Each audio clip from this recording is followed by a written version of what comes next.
नमस्कार। विचार मंथन में आपका स्वागत है। वैसे तो मीडिया एक ऐसा जगत है जहां नित नूतन बदलाव आता है, लेकिन इस समय मीडिया में जो बदलाव आ रहा है वो कहीं न कहीं मीडिया को कटघरे में भी खड़ा कर रहा है और तरह तरह से आरोप भी लग रहे हैं।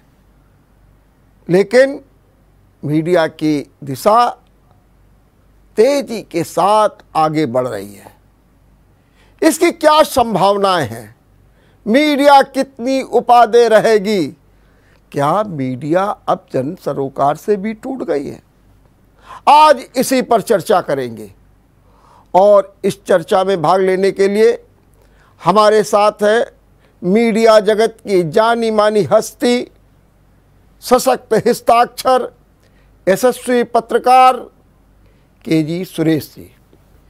के.जी. सुरेश जी, मैं आपका बहुत बहुत स्वागत करता हूं। के.जी. सुरेश जी इस समय माखनलाल चतुर्वेदी राष्ट्रीय पत्रकारिता एवं जनसंचार विश्वविद्यालय के कुलपति भी हैं और जिस नाम से विश्वविद्यालय है माखनलाल चतुर्वेदी का, उससे कानपुर का भी गहरा जुड़ाव रहा है। माखनलाल चतुर्वेदी ने यहीं पर गणेश मंडली में एक सशक्त भूमिका का निर्वाह किया था और यहीं से वो गए थे मध्य प्रदेश। हमें गर्व है कि आज उनके नाम पर जो विश्वविद्यालय है उसके आप कुलपति हैं। मैं आपका एक बार फिर अभिनंदन करता हूं। सबसे पहले सुरेश जी बताइए, हमारी पत्रकारिता किस दौर से गुजर रही है? जी, बहुत आपने जो चिंताएं यहाँ जाहिर की, मुझे लगता है कि वो आम पाठक, आम दर्शक और आम श्रोता के मन में लगातार उठ रहा है पिछले कुछ वर्षों से। पत्रकारिता जो आपने हमारे श्रद्धेय हम सबके प्रेरणा स्रोत्र दादा माखनलाल की आपने चर्चा की, वो एक युग था जब पत्रकारिता सेवा भावना के तहत होता था, एक मिशन के तहत पत्रकारिता थी।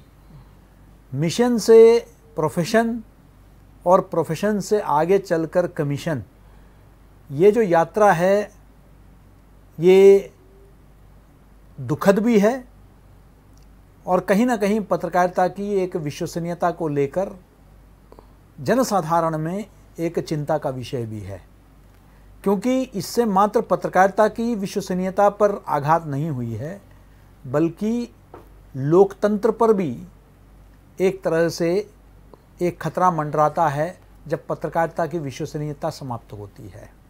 तो ये चिंता का विषय है और इसके लिए मैं समझता हूं कि कई सारे विषय इसके लिए जिम्मेदार है।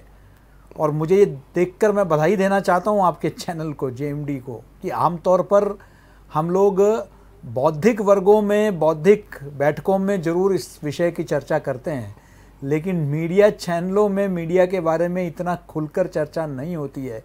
इसके लिए मैं जेएमडी के प्रबंधन को और संपादकीय मंडल को जो है बधाई देना चाहता हूँ। सुरेश जी, ये मैं आपसे थोड़ा सा ये भी जानना चाहता हूँ कि जो वर्तमान दौर चल रहा है, आपने भी उसके प्रति चिंता व्यक्त की है, तो अब इसकी नई दिशा ये किस ओर जा रही है पत्रकारिता? देखिए, मुझे क्या वो लगता है आपको कि जो चौथे स्तंभ की बात हम लोग बार बार कहते हैं, हम उसकी पवित्रता, उसकी पावनता और उसकी शुचिता को बरकरार रख पा रहे हैं और हम कितने कटघरे में खड़े हो रहे हैं? आपका प्रश्न जो है मैं समझता हूं कि बहुत जायज़ है। हाँ। उसमें देखिए सवाल क्या है कि दो तीन इसमें पहलू है।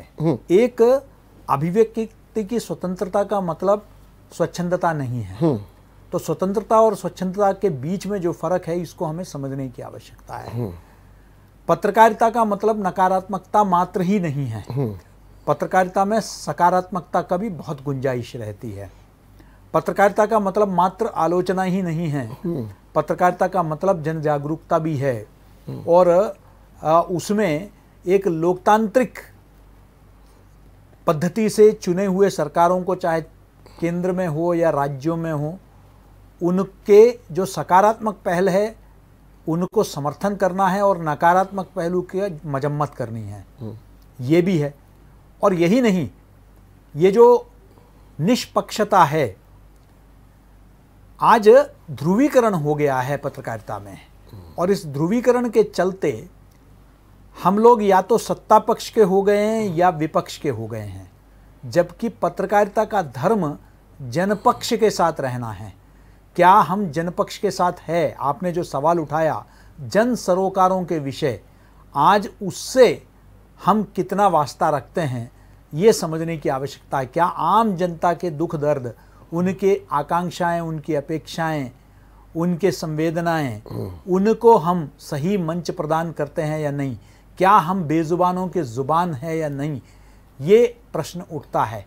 इसलिए पत्रकारिता का विश्वसनीयता बनाए रखना ज़रूरी है। इसका एक कारण एक बाजारवाद भी है, और जिसके चलते हम लोग जन सरोकार के विषयों को छोड़कर अब हम निजी स्वार्थ या मुनाफे की जो है एक दौड़ में लग गए हैं, जिसको हम टीआरपी का दौड़ भी कहते हैं, सर्कुलेशन वॉर भी कहते हैं, बहुत सारे नाम दिया है इसको। लेकिन एक नाम और आ गया जी, गोदी मीडिया जी, इसके बारे में क्या कहेंगे? नहीं, मैं वही कह रहा हूं कि ये जो ध्रुवीकरण जो हुआ है, नहीं, ध्रुवीकरण में तो आपने दो पक्ष कर दिए, एक विपक्ष और एक सत्ता।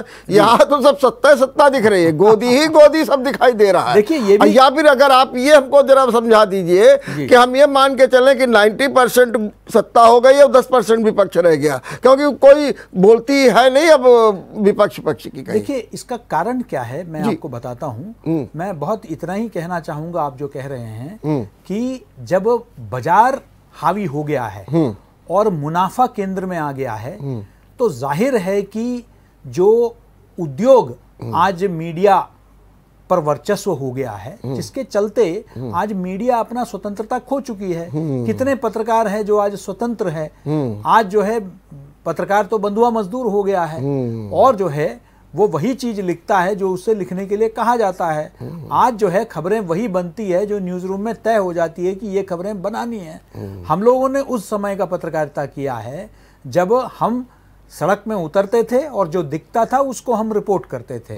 आज पहले ही आपको बता दिया जाता है कि आपको क्या देखना है और आपको क्या रिपोर्ट करना है। ये इसलिए क्योंकि बाजार हावी हो गया है और पत्रकारिता शुद्ध रूप से जो है मुनाफे का एक कार्य बन गया है। तो जहां फायदा दिखता है वहां जो है आपके जो घराने हैं, मीडिया के बड़े बड़े घराने जो है, अभी भी काफी स्वतंत्र पत्रकार है देखिए, लेकिन वो कितना आज महत्व रखते हैं आज के जो परिस्थितियों में। ये इसलिए मैं समझता हूं कि धीरे धीरे वो समय आ गया है जब आज का ये जो पत्रकारिता का मॉडल है, यानी कि 70 से 80% आप विज्ञापनों पर आधारित जो मॉडल है, ये गांधी जी, हम लोग गांधी जी को याद करते हैं, आज़ादी का अमृत महोत्सव है तो हम लोग गांधी जी को याद करते हैं। गांधी जी ने अपने एक भी अखबार में, चाहे इंडियन ओपिनियन रहा हो, हरिजन रहा हो, कोई भी अखबार उन्होंने चलाया हो, उसमें कभी भी उन्होंने एक भी विज्ञापन नहीं लिया। मैं ये नहीं कह रहा कि आज वो संभव है, लेकिन धीरे धीरे वो परिस्थिति होनी चाहिए जहां श्रोता, पाठक और जो दर्शक है वो अगर 400 रुपये का अगर पॉपकॉर्न मल्टीप्लेक्स में खरीद के खा सकता है तो उसको एक अखबार का खर्चा 20 रुपये या 30 रुपये देने में उसको कोई दिक्कत नहीं होनी चाहिए, अगर उसको स्वतंत्र समाचार चाहिए तो। और ये जब तक निर्भर रहेगा मीडिया घराने अपने खर्चा निकालने के लिए विज्ञापनों पर, व्यावसायिक घरानों पर, जब तक ये निर्भरता रहेगी तब तक ये अपेक्षा करना कि वो स्वतंत्र रूप से रिपोर्टिंग करेंगे और वो जो है आम जन के जो है विषयों को लेकर आगे आएंगे, ये मुझे लगता है कि नाइंसाफ़ी होगी। उनको सरवाइव करने के लिए, लोगों को तनख्वाह देने के लिए, गाड़ी घोड़ा चलाने के लिए, कार्यालयों को जो है जो खर्चा है उसको चलाने के लिए, मुझे लगता है कि वो निर्भर हैं आज व्यावसायिक घरानों। चलिए, मैं एक बात आपसे और जानना चाहता हूँ।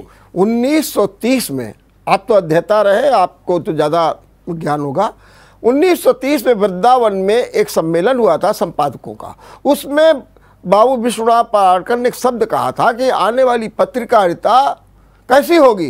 बोले संपादक की कुर्सी में मैनेजर साहब बैठे होंगे, पत्र बड़े बड़े होंगे, खूबसूरत होंगे, देखने में रंग बिरंगे होंगे, लेकिन वे प्राणहीन होंगे। और लगता है कि जो बात उस समय कही गई थी आज वो चरितार्थ हो रही है। क्या मैं आपसे पूछूं, आने वाली पत्रकारिता अब कैसे होने जा रही है? बिल्कुल, आपने बिल्कुल सही कहा कि संपादक का जो पद है, आज हमें ये नहीं पता कि कई बड़े अखबारों के संपादक कौन हैं। एक समय था दादा माखनलाल चतुर्वेदी जी के समय, जब हम पत्रकारों को, अखबारों की पहचान थी उनके संपादकों के नाम से। लेकिन आज वो समय आ गया जब हमें पता नहीं, आजकल नए नए दायित्व तो मिलने लगे हैं, जिसमें जो है मैनेजिंग एडिटर यानी कि प्रबंधक संपादक, कई जगह तो मालिक ही जो है वो प्रबंधक संपादक भी होता है। तो संपादकीय हाशिए में चला गया है। कई अखबारों ने तो संपादकीय प्रकाशन करना भी बंद कर दिया है। तो एक ऐसा दौर जो तो आने वाला समय कैसा आप देख रहे हैं? आने वाला समय तो मैं तो कम से कम जो है उम्मीद भरी निगाहों से देखता हूँ। मेरा एक सकारात्मक रवैया रहा है और मेरा मानना है कि ये एक फेज है जिसमें से पत्रकारिता, भारतीय पत्रकारिता निकल रही है और आगे चलकर इसका भविष्य उज्जवल है। जन जागरूकता बढ़ रही है। आज जो कई प्लेटफॉर्म, क्या जन जागरूकता का दबाव पड़ रहा है मीडिया पर? बिल्कुल, देखिए अब जो डिजिटल आज जो है सोशल मीडिया, ये मैं सोशल मीडिया के चलते आज जो है यूट्यूब और ब्लॉगिंग, इन सब के चलते आज एक व्यक्ति स्वतंत्र होकर भी अपने बात को लाखों लोगों तक पहुंचा सकता है। इसलिए उनकी तरफ आज ज्यादातर युवाओं के रुझान ऐसे प्लेटफॉर्म की तरफ है बनिस्बत जो पारंपरिक मीडिया के। अगर पारंपरिक मीडिया अपने विश्वसनीयता को वापस लाना चाहती है तो ये आवश्यक है कि वो पुनः उन सिद्धांतों पर वापस जाए जो पत्रकारिता के मूलभूत सिद्धांत है। अन्यथा जो है आने वाले दिनों में जो पारंपरिक मीडिया है वो अपना न सिर्फ साख बल्कि उसका अस्तित्व ही खोने का डर है। बहुत सही बात आपने। मेरा एक सवाल आपसे और है कि आपने पत्रकारिता की शुरुआत की, ना आपने कोई डिप्लोमा किया होगा, ना कोई डिग्री ली होगी, और कुछ मेरे साथ भी यही संयोग है कि मेरे भी आजकल एक पत्रकारिता में डिप्लोमा ले लो, डिग्री ले लो, और विश्वविद्यालय खुल रहे हैं, और कोई ऐसा विश्वविद्यालय नहीं है जहां पर जनसंचार और पत्रकारिता का जो है विभाग ना हो, और बहुत तेजी के साथ। एक जमाना था सिर्फ बनारस में था, बनारस में केवल। तो आज के जो ये नई जनरेशन आ रही है को कैरियर ओरिएंटेड ये पत्रकार और आप जैसे पत्रकार में जो पत्रकारिता, क्या फर्क आपको दिख रहा है इस समय? देखिए, मैं मानता हूं कि आज जिस तरीके से टेक्नोलॉजी आज आ गई है, हावी हो गई है, और जिस तरीके से बहुत सारे मैं कहूँगा दुकानें खुल गई है। गली कूचे में जो छोटे छोटे दुकानें जो आपको वायदा करती है कि आपको एंकर बना देंगे, आपको पता नहीं क्या क्या बना देंगे, इसके चलते जो है ये आवश्यक हो गया है कि पत्रकारिता का विश्वविद्यालय हो या कोई और विश्वविद्यालय हो, इसके कुछ मानक तय हो। देखिए, ये नागरिक पत्रकारिता अब बड़ा खतरनाक चीज हो गया। हम और आप नागरिक पत्रकारिता नहीं करते थे। हम और आप भले हमने कोई प्रशिक्षण नहीं लिया था, लेकिन पत्रकारिता में आने के बाद हमने उसको समझा, उस विधा को हमने अध्ययन किया। लेकिन आज नागरिक पत्रकारिता के नाम पर आज शुद्ध रूप से कई जगह ब्लैकमेलिंग हो रही है और उसके नाम पर आप पत्रकारिता को बदनाम कर रहे हैं। ऐसे में यह आवश्यक हो जाता है कि पत्रकारिता के जो विद्यार्थी हैं टेक्नोलॉजी को तो अपनी जगह समझे ही समझे, लेकिन साथ में वो संविधान को समझे, सूचना के अधिकार को समझे, आईपीसी और सीआरपीसी में जो प्रावधान है मीडिया से संबंधित उसको समझे। इस तरह के बहुत सारे पहलू लेकिन इसका ज्ञान तो कोई दे नहीं रहा। अब आप सिद्धांत की बात हो रही है, व्यवहारिक कोई ज्ञान दे नहीं रहा। बिल्कुल, इसलिए आवश्यक है कि इंडस्ट्री और एकेडमिया के बीच में तालमेल बेहतर बने। आपके स्टूडियोज में विद्यार्थियों को इंटर्नशिप मिले, मार्गदर्शन मिले। आप लोग जो है जो एक सतत अध्ययन का जो प्रक्रिया है वो चलती रहे। आपके यहाँ से लोग महाविद्यालयों में, विश्वविद्यालयों में जाएं, वहां वो कुछ समय बिताएं और जो विश्वविद्यालय में जो पढ़ा रहे हैं वो इंडस्ट्री में आके समझें। अन्यथा क्या होता है कि इन दोनों में एक डिस्कनेक्ट हो जाता है, जिसके चलते आज क्या हो रहा है उद्योग में, इसकी जानकारी 30 साल पहले कोई किसी ने पत्रकारिता किया था, वो आके आज पढ़ा रहा है कि पत्रकारिता कैसे हो रही है। तो इससे क्या हो रहा है कि युवा पीढ़ी जो है वो समझ नहीं पा रहे हैं। वो जब स्टूडियो में आते हैं पहली बार तो उनको सबसे पहले बताया जाता है वरिष्ठों द्वारा कि जो अभी तक सीख के आए उसे भूल जाओ, अब हम दोबारा तुम्हें नया सिखाते हैं। बिल्कुल। तो ये जो है ये हकीकत है। वो इसका कारण ये है कि दोनों में आपसी तालमेल की तो जो आप कुछ कर आवश्यकता रहे है। हैं इस दिशा में, आप भी कुछ प्रयास बिल्कुल, हम बिल्कुल प्रयास कर रहे हैं जी। हम लगातार, क्योंकि आपसे अपेक्षा है इसलिए बिल्कुल हम लगातार इंडस्ट्री के लोगों को अपने यहाँ नियमित तौर पर हम न सिर्फ आमंत्रित करते हैं बल्कि हमारे जो युवा पीढ़ी है उनका लगातार इंटर्नशिप हम कराते हैं ताकि उनको पता चले कि आज जमीनी हकीकत क्या है।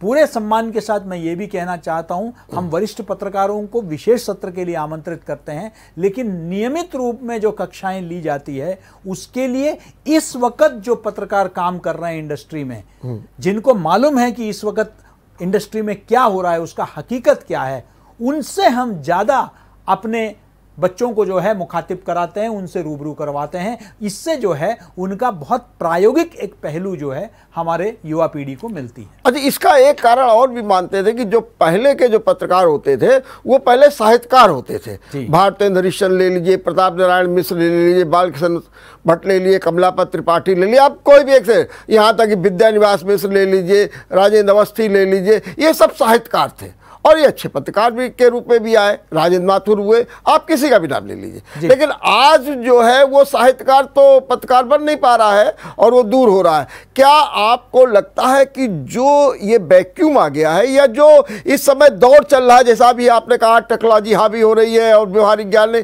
तो आने वाले समय में क्या पत्रकार ढूंढे नहीं मिलेंगे? बिल्कुल, बहुत ही एक ऐसा प्रश्न है जो मैं कई जगह जाता हूं तो मुझसे बड़े बड़े संपादक भी यही पूछते हैं कि आज की जो युवा पीढ़ी है इनको ना भाषा की समझ है ना वर्तनी की समझ है। उसका एक कारण ये है कि अब बच्चों ने पढ़ना बंद कर दिया, अध्ययनशीलता खत्म हो गई है। अब साहित्य जो है हम पढ़ते ही नहीं है, अध्ययन ही नहीं करते। हमको ट्विटर की भाषा में अब हम लिखने लगे हैं, तो ट्विटर की भाषा में लिखने लगेंगे तो साहित्य की तो हत्या ही हो जाएगी।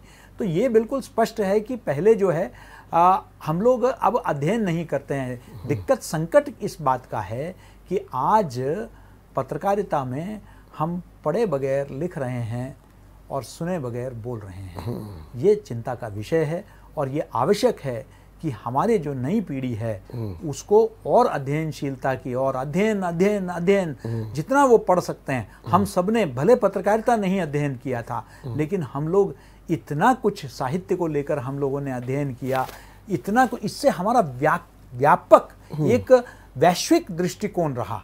ये अध्ययन उसके लिए बहुत आवश्यक है। आज के युवा पीढ़ी को हमें प्रोत्साहित करना चाहिए कि वो जो है ज़्यादा से ज़्यादा अध्ययन करे ताकि उनकी जो आधारशिला है वो मजबूत हो। ये बहुत आवश्यक है। और क्या एक सुझाव ऐसा भी आया था कि जो पुराने पत्रकार हैं, सीनियर पत्रकार हैं, उनका एक बैंक बनाया जाए और वो लोग जा करके प्रशिक्षित करें जो नई पीढ़ी आ रही है। क्योंकि नई पीढ़ी में एक सबसे बड़ी बात जो है उनमें वो रिदम नहीं दिखती है, वो पत्रकारिता का भाव नहीं दिखता। वो तो कैरियर ओरिएंटेड है कि पैसा दे रहे हैं, पैसा दीजिए और हम उतना काम करेंगे और वो चल रहा है। इसीलिए वो पत्रकारिता में वो जान नहीं आ पा रही है। पत्रकारिता निर्गुणी हो रही है, सगुणी तो दूर की बात हो गई है। ये एक बड़ी परेशानियां आ गई हैं। तो क्या आपको लगता है कि अब जो पत्रकारों का एक बैंक बनाया जाए और इस तरीके से पत्रकारिता को आगे बढ़ाया जाए? नहीं, बहुत अच्छा सुझाव है और मेरा ये मानना है। साथ में देखिए, उद्योग में जो परिवर्तन की, मानसिकता में जो परिवर्तन की जरूरत है वो भी आवश्यक है। देखिए, अब हमारी मीडिया परिपक्व हो रही है। हमने किस तरीके से 26/11 को कवर किया, क्या आज मीडिया में हम उसी तरीके से कवर करेंगे? हम क्या एनकाउंटर को लाइव करेंगे? हम क्या कमांडोज के जिंदगी को हम खतरे में डालेंगे? नहीं। पहले हमने करगिल पहली बार हमने कवर किया, युद्ध CNN में जो गल्फ वॉर के बाद पहली बार भारतीय मीडिया ने युद्ध को घर घर पर पहुंचाया करगिल युद्ध के माध्यम से। तब बहुत सारी गलतियां हुई, क्या अब हम वो गलती दोहराएंगे? नहीं, हम सीख रहे हैं। भारतीय मीडिया भी सीख रही है एक एक अनुभव के साथ। कोविड में भी हमने गलतियां की, लेकिन अब हम जो है सजग हो गए हैं। तो मुझे लगता है कि पत्रकारिता की मानसिकता में भी परिवर्तन की जरूरत है, हमारे भाषा में सुधार की जरूरत है, क्योंकि युवा पीढ़ी इसे भी तो देख रही है। उसको लगता है कि चीखना चिल्लाना मतलब सच बोलना है। तो क्या उसको ये लगता है कोविड में भी आक्रामकता और उन्माद की जो भाषा है वही पत्रकारिता की भाषा है, जबकि पत्रकारिता की भाषा संयम की भाषा है, संतुलन की भाषा है। लेकिन जो कोविड में भी जो पत्रकारिता चली उसको लेकर के बड़ी समस्या, चीख पुकार हाय, तो एक लगता है जैसे कि लोग डिप्रेशन में चले जाएंगे, एक ये परिस्थितियां पैदा हो गई। क्या आप इस भूमिका को या उस समय की मीडिया की भूमिका को उचित मानते हैं? देखिए, मीडिया ने बहुत अहम भूमिका जागरूकता पैदा करने में किया। जब ऑक्सीजन की कमी थी कई शहरों में, मीडिया ने खूब उसको लेकर जो है विषय उठाया, जिसके चलते जो है सरकारें हरकत में आ गई, इसमें कहीं कोई दो राय नहीं। लेकिन उस टीआरपी के दौड़ में हमने जो देखा कि हमारे सुबह की रिपोर्टिंग शुरू होती थी शमशान भूमि से, हैं मरघट से ही रिपोर्टिंग शुरू होती थी और अंत भी होती थी। इससे जो एक समाज में एक मानसिक अवसाद फैला। देखिए, इसमें कहीं कोई दो राय नहीं कि कई हजारों लोग मर रहे थे, लेकिन यह भी एक सच था कि कई लाखों लोगों का उपचार हो रहा था, कई लोग जो है बच के निकल भी रहे थे। अगर हमारा फोकस संतुलित होता कि हाँ मौतें हो रही है, लेकिन कई लोग उसमें से बचकर भी निकल रहे हैं, कई लोगों का उपचार भी हो रहा है, तो समाज में जो एक खौफ बैठ गया था दूसरे लहर के दौरान, उससे शायद हम बच सकते थे, वो नकारात्मकता से बच सकते थे। यहां तक कि दिल्ली मुंबई जैसे बड़े शहरों में कई डॉक्टर जो है वो एक तरह से सलाह देते थे मरीजों को कि आप जो है टीवी देखना बंद करिए, आप अखबार पढ़ना बंद करिए। ये जो मानसिक अवसाद जो है वो, क्योंकि वो सनसनी, हमें ज्यादा से ज्यादा टीआरपी अपनी ओर जो है हम लोग आकर्षित करना चाहते थे दर्शकों को, दर्शक वर्ग को, इसके चलते ये एक सोच बना। लेकिन मुझे लगता है, मैंने जैसे कहा, हम सब अनुभवों से सीखते हैं। पूरा विश्व पहली बार इस तरह के एक महामारी से निपट रहा था, और पहली बार जब हम निपटते हैं तो कहीं ना कहीं गलतियां होती है। अब भारतीय मीडिया जो है बेहतर तरीके से चीज़ों को देख रही है, तो ज़रूर इसमें कहीं कोई दो राय नहीं कि एक सतत आत्मावलोकन की प्रक्रिया की आवश्यकता है। जहां देखिए, हम इस बात को कभी ना भूलें, हम उस पेशे में हैं जहां हम दूसरों पर उंगलियां उठाते हैं, लेकिन जब हम दूसरों पर उंगलियां उठाते हैं, हमें ये नहीं भूलना चाहिए कि 3 उंगली जो है वो हमारी तरफ भी होती है। ये लगातार ये आत्मावलोकन, आत्मचिंतन, आत्ममंथन की प्रक्रिया चलती रहनी चाहिए कि हमसे कहाँ गलती हुई है। शायद ही पूरे समाज में ऐसा कोई पेशा है जहां हम अपनी जितनी मजम्मत करते हैं, हम अपनी जितनी जो है आलोचना करते हैं, किसी और पेशे में नहीं। आप किसी डॉक्टर को, आप किसी वकील को आप आलोचना कीजिए, वो लोग जो है सड़क में प्रदर्शन करने उतर जाएंगे। लेकिन मीडिया को हर व्यक्ति, चाय पे दुकान में बैठने वाले व्यक्ति से लेकर राजनेता से लेकर हर व्यक्ति जो है आलोचना करता है, मजम्मत करता है, लेकिन हम लोग जो है उसको अच्छे अंदाज में लेते हैं। हम कहते हैं ठीक है, हम अपने में ही गलतियां ढूंढते हैं। ये हमारे पेशे की सबसे सकारात्मक पहलू है, और मैं चाहता हूं कि ये जो जज्बा है ये बनी रहे। हम लगातार अपने कमियों को हम खुद एहसास करें और उसको सुधारें। एक सवाल ये, अगर आपसे मैं एक बात पूछूं कि एक और प्रिंट मीडिया है और एक और इलेक्ट्रॉनिक मीडिया है, दोनों में एक बुनियादी फर्क क्या पाते हैं आप? देखिए, आज के दौर में इसमें कहीं कोई दो राय नहीं कि एक बार कोई चीज छप गई तो फिर वो वापस नहीं लिया जा सकता। आपने अपने चैनल में कुछ चलाया, आपने जो है टिक्कर में चलाया, उसको आपने वापस ले लिया, अगले बुलेटिन में आपने नहीं चलाया। डिजिटल मीडिया में भी कुछ आपने प्रेषित कर दिया, उसको हटा दिया, सोशल मीडिया में चला दिया, उसको डिलीट कर दिया।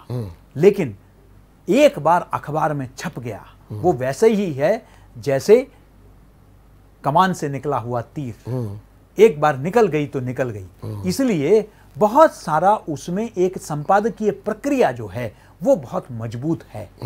उसमें जो वेटिंग होती है, चेकिंग, क्रॉस चेकिंग, वो जो होता है संपादकीय, वो उसका मजबूती है। और कहीं ना कहीं मुझे लगता है वही प्रक्रिया अगर सभी मीडिया में अगर अपनाया गया तो सभी मीडिया का जो है वो पक्ष, तो भले प्रिंट में भी कुछ कमियां जरूर है, लेकिन ये जो मजबूत संपादकीय प्रक्रिया है जिसके चलते कम से कम तथ्यों को लेकर गलतियां कम रहती है, उनका भी अपना एक दृष्टिकोण रहता है, संपादकीय एक रुझान दिखता है, लेकिन इसके बावजूद तथ्यों के साथ ज्यादा छेड़छाड़ नहीं होता, अवमानना, अश्लीलता, इस तरह के कई मामलों को लेकर मेरे ख्याल से ज्यादा वो संजीदगी रहती है। तो वो कम से कम प्रिंट का एक सकारात्मक पक्ष है जिसको हम सबको अपनाना चाहिए। और जहां तक इलेक्ट्रॉनिक मीडिया, नहीं, इलेक्ट्रॉनिक मीडिया देखिए, इसमें कहीं कोई दो राय नहीं। आज भी अगर आप आंकड़े देखेंगे तो भले डिजिटल आ गया हो, लेकिन अगर मैं तो मायना जो है एक तरह से पैमाना समझता हूं कि सबसे ज्यादा विज्ञापन किधर जा रहे हैं। अगर आप देखेंगे तो डिजिटल से ज्यादा, भले डिजिटल का जो है ज्यादा व्यापक उसका प्रचार है, उसका व्यापक पहुंच है, लेकिन ये भी एक हकीकत है कि आज भी विज्ञापन सबसे ज्यादा इलेक्ट्रॉनिक मीडिया को मिलती है। बाजार वही देखता है कि सबसे ज्यादा लेकिन एक वो न्याय भी तो दिलाता है। अगर आप देखिए, चाहे अभी आप लखीमपुर का कांड देख लीजिए, जिस तरीके से मीडिया बिल्कुल हमला बोल रहा है, सब कुछ कर रहा है, सुप्रीम कोर्ट को भी संज्ञान लेना पड़ रहा है। और अगर न हो तो भी बड़ी स्थितियां, और फिर चाहे नसारा कांड हो, चाहे यादव कांड हो, अमरमणि कांड हो, कितने कांड हम आपको गिना दें, चाहे सुशांत कांड हो, सब में मीडिया ने अपनी अहम भूमिका। आज डेस्क को देख लीजिए, डेस्क को लेकर के कितना, तो फिर इलेक्ट्रॉनिक मीडिया की बहुत महत्वपूर्ण भूमिका है। देखिए, लेकिन अब आप उसके लिए मीडिया ट्रायल कह करके उसको आप चाहे कटघरे में जरूर खड़ा करें, लेकिन बात तो यह है कि न्याय दिलाने में एक कहीं ना कहीं तो उसका पक्ष मजबूत आ रहा है। बहुत महत्वपूर्ण पक्ष रहा है इलेक्ट्रॉनिक मीडिया का, इसमें कहीं कोई दो राय नहीं। और याद रखिए, वो कहते हैं जो दिखता है वो बिकता है, और सबसे ज्यादा दिखता है वो तो इलेक्ट्रॉनिक मीडिया ही दिखती है, और पब्लिक जो है वो देखती है। और इलेक्ट्रॉनिक मीडिया ने भी अब सोशल मीडिया को अपना लिया है, और आज जो है जो लोग टीवी के माध्यम से कम देख रहे हैं, उनको डिजिटल के माध्यम तक कंटेंट पहुंचाया जा रहा है। तो मुझे लगता है, और लोग जो है आज डिजिटल प्लेटफॉर्म में भी जो है इलेक्ट्रॉनिक मीडिया के कंटेंट को देखना चाहते हैं, दूर दराज के इलाकों तक। तो इसमें कहीं कोई दो राय नहीं कि इलेक्ट्रॉनिक मीडिया की एक अहम भूमिका। मैंने कहा, देखिए, इस पूरे कोविड काल में बड़े बड़े एम्स के डॉक्टर से लेकर सबको जो है पैनल में बिठाकर उनसे जो है जो सवाल है, ब्लैक फंगस हो, कोई भी विषय को लेकर, ऐसा कोई विषय नहीं है जिस पर चर्चाएं नहीं हुई है, लोगों के बीच में जागरूकता नहीं पैदा की गई है। तो इलेक्ट्रॉनिक मीडिया का भी एक भूमिका महत्वपूर्ण रही है। तो मैं वही बता रहा हूं कि मीडिया के कई नकारात्मकता के बावजूद आज भी भारत की मीडिया जो है बहुत, जिसे मैं कहूंगा कि सक्रिय मीडिया है।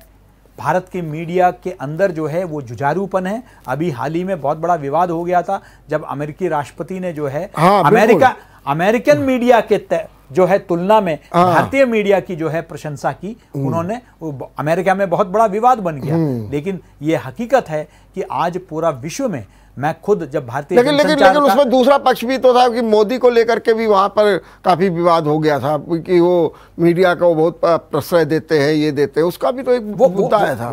देखिए, मेरा कहने का तात्पर्य यही है कि एक विदेशी राष्ट्रपति भी जो है भारतीय मीडिया की उस महत्वपूर्ण भूमिका को जो है वो मानते हैं, और वैश्विक स्तर पर भारत की मीडिया को बहुत सम्मान दिया जाता है। मैं तो भारतीय जनसंचार संस्थान का जब महानिदेशक था तो विदेशी कई पत्रकार वहां अध्ययन के लिए आते थे, और मैं जब उनसे बातचीत करता था तो वो यही कहते थे कि आपके मीडिया में जो जुझारूपन है, आपके मीडिया में जिस तरीके का, जिसे कहते हैं कि एक आक्रामक तरीके से आप विषयों को उठाते हैं, हम कभी सोच भी नहीं सकते अपने देश में इस तरह उठाने का। जो स्वतंत्रता आपको मिली हुई है, तो चाहे वैश्विक रैंकिंग में हम कहीं भी हो, मैं उन रैंकिंग पर नहीं जाता हूं, लेकिन हकीकत यह है कि आज भी हम खुलेआम हम लोगों की आलोचना भी करते हैं, सत्ता पक्ष की भी आलोचना करते हैं, बहुत सारे ऐसी चीज़ें हैं।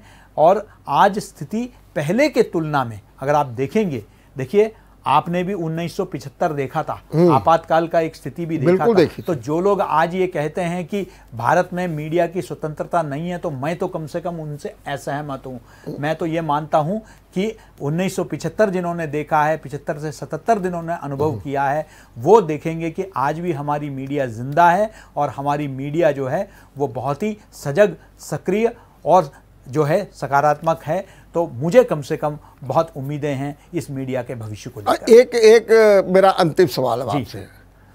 एक मैंने भी पढ़ा था कि खींचो न कमान, निकालो न तलवार, मुकाबिल हो तोप तो निकालो अखबार।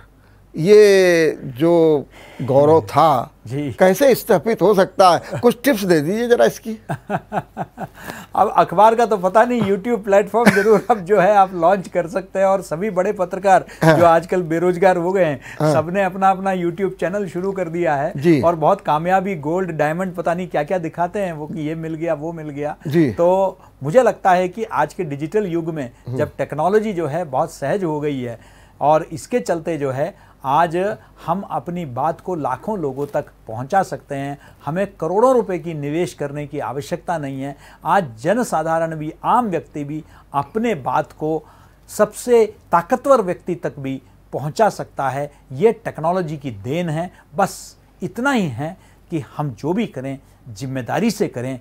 उसमें हमारी विश्वसनीयता का सवाल है, हमारे साख का सवाल है। हम स्वतंत्रता और स्वच्छंदता के बीच में जो फ़र्क है उसको हम समझें, और जितनी जिम्मेदारी से हम इस अपनी भूमिका को निभाएंगे उतना समाज में हमारा सम्मान बढ़ेगा।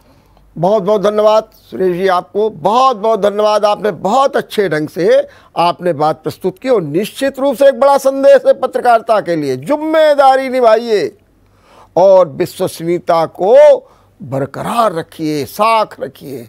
मुझे तो मालूम है एक समय था अंग्रेजी पत्रकारिता विश्वसनीयता में आगे थी, हिंदी पत्रकारिता पीछे थी, लेकिन आज हमने वो गौरव प्राप्त कर लिया है कि हिंदी पत्रकारिता भी विश्वसनीयता में आगे हो गई है। सिर्फ इसलिए क्योंकि हमने जिम्मेदारी का निर्वाह किया है, और इसी जिम्मेदारी को आगे बढ़ाते रहिए। आपकी पत्रकारिता को भी नई दिशा मिलती रहेगी, और हमारा विचार मंथन देखते रहिए। नमस्कार।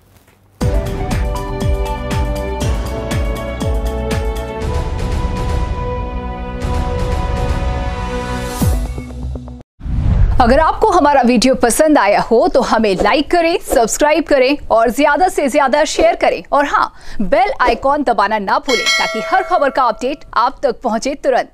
आप हमें इंस्टा, ट्विटर और फेसबुक पर भी फॉलो कर सकते हैं। हमारी आईडी है @JMT News।